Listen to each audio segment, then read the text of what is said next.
Hello সবাইকে, আমার জি Bangla official চ্যানেলে স্বাগতম। আমি আশা করি সবার একটি দুর্দান্ত দিন কাটছে। শুরু করার আগে অনুগ্রহ করে চ্যানেলটি সাবস্ক্রাইব করুন এবং এই ভিডিওটিকে লাইক দিন। নিমফুলের মধ্যে আজকের পর্বে আপনারা দেখবেন পিকলু বর্ষাকে বলল, আমি তোকে ভালোবাসি বর্ষা। এইদিকে পর্ণার শাশুড়ি বর্ষার রুমে আসতেছে তাকে নেওয়ার জন্য বিয়ের মণ্ডপে।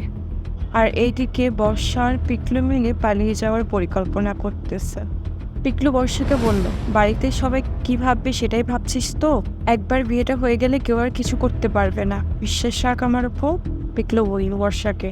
পিকলু বর্ষার পায়ের কাছে বসে বলল, আমি সরি, আমি তোকে ফিরিয়ে দিয়ে অনেক অনেক সরি। বর্ষা, এখনো সময় আসছে, চল না পালিয়ে যাই। বর্ষার রুমের দরজার সামনে এসে বলল সৃজনের মা, এ কি, দরজাটা বন্ধ কেন? পর্ণা বলল, বন্ধ না মা, হয়তো বাজানো আছে।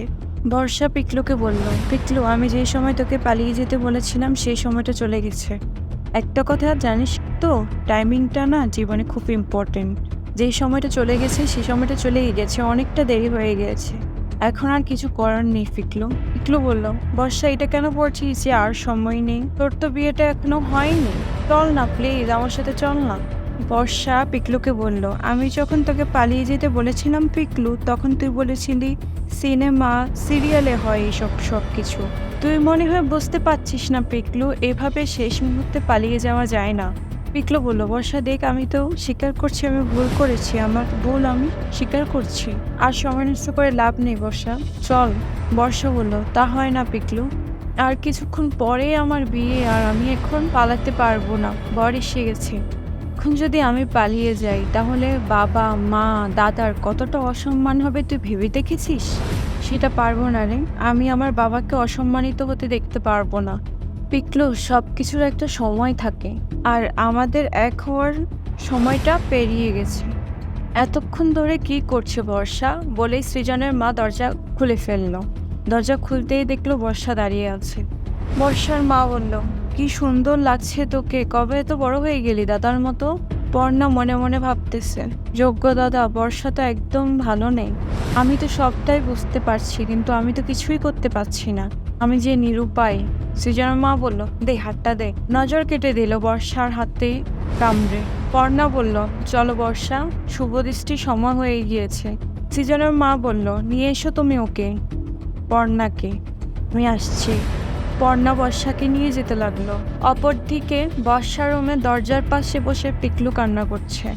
পিকলু নিজেকে বলছে, আমি বড় ভুল করে ফেলেছি, অনেক বড় ভুল। পর্ণা বলল, হ্যাঁ গো, পিকলু খাবার যাওয়াই গিয়েছিল সৃজন বলল, ওকে তো আমি দেখিনি। পর্ণা বলল, ছেলেটা কোথায় গেল বলো তো?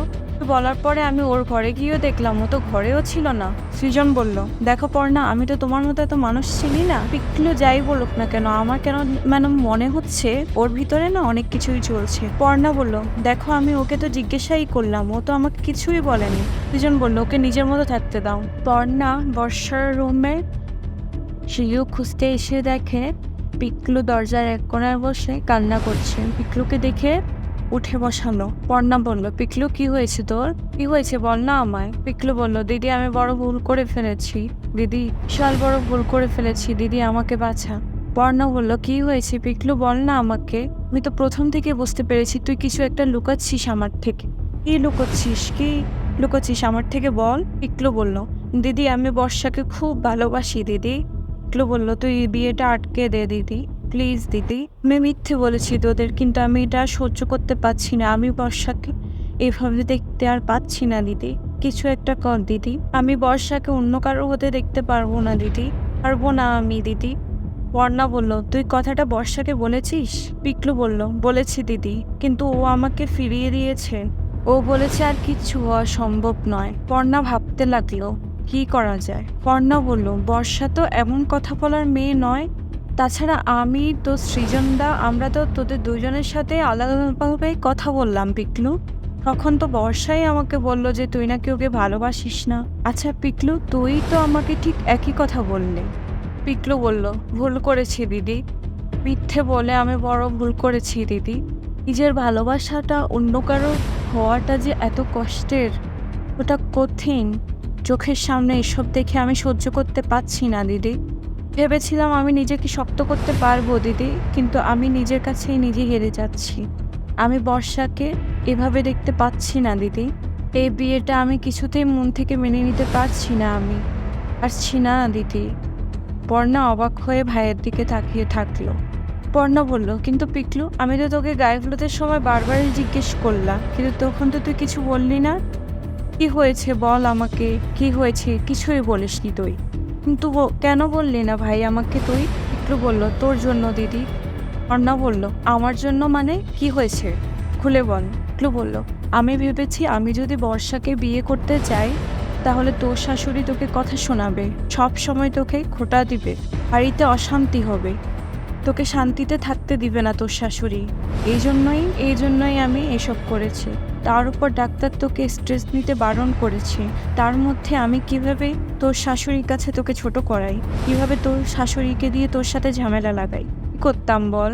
ছোটবেলা থেকে একটা আঁচও আসতে দিসনি আমার গায়ে, সব সময় তুই আমাকে আগলে রেখেছিস। যখন ডাক্তার বারবার করে বলে গিয়েছে কোনো স্ট্রেস নেওয়া চলবে না তোর, তখন আমি কিভাবে তোকে মানসিক অত্যাচার করি? তাহলে কি হতো বল দিদি? সেই জন্যই আমি সবাইকে মিথ্যে বলেছি। তোদের সেদিন মিথ্যে কথা বলেছি, বর্ষাকেও মিথ্যে বলেছি। পর্ণা বলল, তুই কি পাগল পিকলু? তুই শুধু আমার জন্য কিচ্ছু বললি না পিকলু? পিকলু, তুইও তো সারাক্ষণ আমাকে আগলে রেখেছিস। এখনই আমার ছোটবেলায় জ্বর হয়েছে, তুই রাত জেগে আমার মাথায় পানি ঢেলেছিস। ছোটর থেকে একই রকম রয়ে গেলি ভাই, আপা স্বভাবের রয়ে গেলি, এখনো ছেলে মানুষই করলি। তুই যদি একবার আমাকে বলতিস তাহলে আমি আর তোর সৃজনদা মিলে মাকে বোঝাতাম, কিন্তু বড্ড দেরি করে ফেললি ভাই, বড্ড দেরি করে ফেললি। পিকলু বলল, এই দিদি, ছোটবেলা থেকে তুই আমার সব ভুল শোধরে দিয়েছিস, আজকে শেষবারের মতো একটা ভুল শোধরে দে দিদি। এই বিয়েটা আটকে দে তুই দিদি, এই বিয়েটা আটকে দে প্লিজ দিদি। আমি প্রমিস করছি আমি কোনোদিন কিচ্ছু চাইবো না তোর কাছে। পর্ণা বলল, আটকাবো পিকলু, এই বিয়েটা আমাকে আটকাতেই হবে, তাহলে যে দুটো নয় তিনটে জীবন নষ্ট হয়ে যাবে সেটা তো আমি হতে দেব না।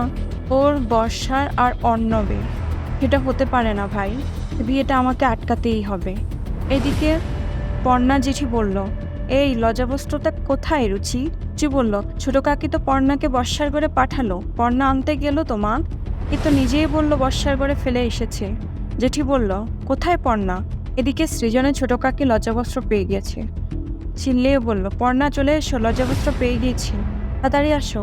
পর্ণা পিকলুকে নিয়ে নিচে যেতে লাগলো। এদিকে বর্ষা ভাবতে লাগলো, পিকলু বলার সে কথাটা, আমি তোকে ভালোবাসি বর্ষা, তোকে আমি অন্য কারো হতে দেখতে পারবো না, এসবই ভাবতে লাগলো বর্ষা পিকলুর বলার সে কথাগুলো। পুরোহিত অর্ণবের হাতে সিঁদুর দিয়ে বলল, না বাবা, সিঁদুরটা পরিয়ে দাও।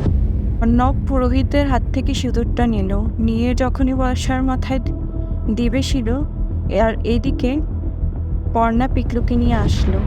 বাকি পর্ব দেখতে সাথেই থাকুন।